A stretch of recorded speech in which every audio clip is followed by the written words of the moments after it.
So, pakita ko sa inyo mga kabekis, no, yung paghihinang. Kasi minsan nakakagamit din ako ng peke nito. So, ito 100% original. Sa 60 watts lang ang gamit natin, no. Ipapakita ko sa inyo yung sample.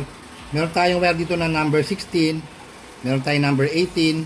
Meron tayong gauge number 14. At meron tayong 10. Hihinangin ko to. Pag naghihinang kayo mga kabekis, dapat po, pag ito nilagay nyo dito, yung kabilang side nasa kabilaan. Ganyan nyo ha, pagaganay, ganyan no. Slide. Tingnan nyo, kapit na kapit. Diba? Sa gauge number 16 na wire. Sa 18, pag tumataba yung wire mga kabekis, mas mahirap siyang hinangin. Lalo na 60 watts lang gamit natin. Ayan o. Ang ganda niya hihinang. Ayan. Okay. Try natin sa gauge number 14.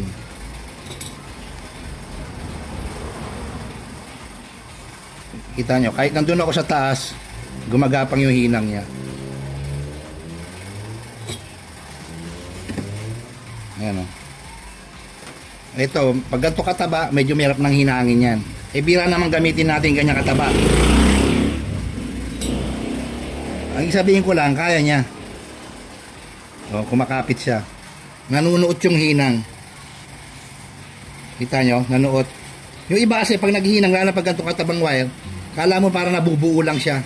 Ito, manunuot siya, matutunaw talaga, papasok siya sa loob. O. Napasok.